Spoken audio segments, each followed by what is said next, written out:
Bom dia. Deus te abençoe. Que hoje o céu se abra sobre sua vida e derrame bênção sem medida. Que cada passo seu seja guiado pela mão de Deus. Que você sinta paz, mesmo em meio às batalhas. Que a esperança floresça em seu coração como o sol que nasce a cada manhã.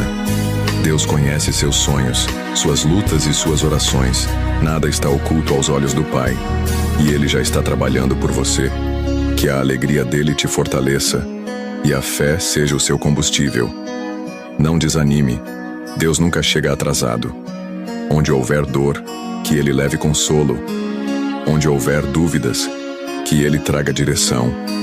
Onde houver medo, que Ele te cubra com sua coragem.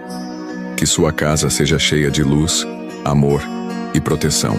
Que o impossível se torne testemunho na sua vida.